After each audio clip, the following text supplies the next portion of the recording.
महादेवी हत्तींबाबत सरकारने स्पष्ट भूमिका घेणं गरजेचं आहे. आमदार जयंत पाटील.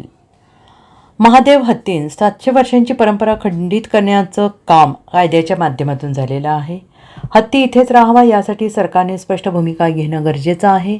केरळसारख्या राज्यात तिथला हत्ती बाहेर जात नाही. महादेवीसाठी सुद्धा बंधनं घातली असती तर इथला हत्ती बाहेर गेला नसता.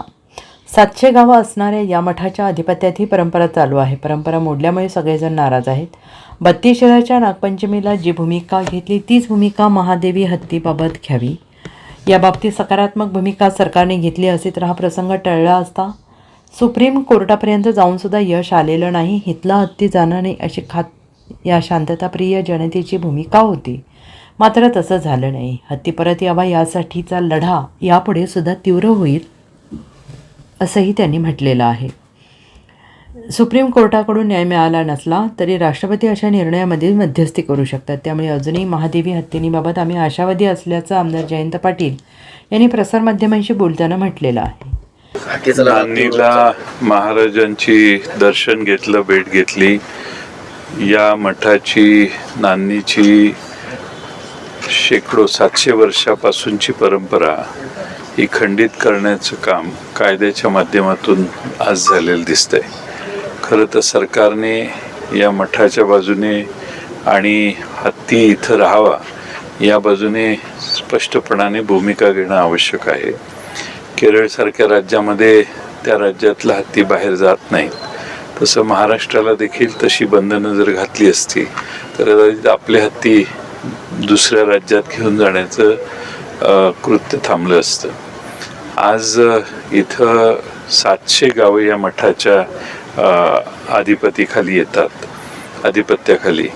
आणि या 700 गावातच नाही तर संपूर्ण महाराष्ट्रात जे या परंपरेला जाणतात ते सगळे आज नाराज आहेत. सरकारने याच्यात सकारात्मक भूमिका जशी नागपंचमीला शिराळ्यात घेणे तीच भूमिका घेऊन सकारात्मक भूमिका जर घेतली असती सरकारने हा प्रसंग टळला असता असं मला वाटतं. आज सुप्रीम कोर्टाच्या पर्यंत जाऊन देखील यश आलेलं नाही. कोर्टाने निकाल दिलाय म्हणून या भागातली लोक न्याय आणि कायदा मानणारी लोक आहेत, शांतताप्रिय आहेत म्हणून इथून हत्ती त्यांनी जाऊन दिला. इथल्या जनतेच्या मनात इथला हत्ती जाणार नाही याची काळजी घ्यावी असाच आहे. आणि या भागातले लोकप्रतिनिधी, या भागातले सर्वच समाज, एका समाजाचा हा प्रश्न नाही आहे.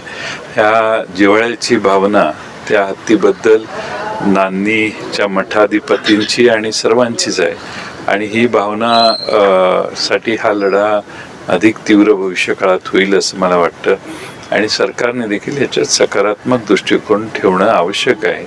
आणि सुप्रीम कोर्टाकडून न्याय मिळाला नसेल तरी ही अशी परिस्थिती आहे ज्यामध्ये राष्ट्रपतींनी देखील इंटरव्हेन्शन केलं तर या बाबतीत वेगळा न्याय होऊ शकतो असं मला वाटतंय. त्यामुळं आम्हाला कुठल्याही कोर्टाचा अवमान करायचा नाही आहे. परंतु नान्नीची ही 700 वर्षाची परंपरा खंडित जर होत असेल तर या भागातली सगळी लोक नान्नीच्या मठाधिपतींच्या नेतृत्वाखाली, त्यांच्या मार्गदर्शनाखाली हा संघर्ष पुढे चालू ठेवतील असं मला वाटतं. इथल्या लोकप्रतिनिधीवर इथले स्थानिक नाराज आहेत की त्यांनी एक चकार शब्द सुद्धा हत्ती नेल्यावर काढल्याने पण काल 2 दिवसांनी सोशल मीडियावर त्याचे बाईट करतात. काय सांगा? मी अशी अपेक्षा करत होतो की नागपंचमीचा निर्णय जसा झालेला आहे तसाच हा निर्णय होईल आणि तशी माझी अपेक्षा होती. पण जेव्हा हत्तीच घेऊन गेले हे कळलं मला, त्यामुळं मी मुद्दामून इथं आलो. खरं म्हणजे आपण सगळ्या लोकप्रतिनिधींनी या भागातल्या ज्या भावना आहेत त्याचा आदर केला पाहिजे आणि लोकांच्या बाजूने राहून यामध्ये संघर्ष करावा लागला तर तो संघर्ष केला पाहिजे. Bureau report SBN Marathi, Kolhapur.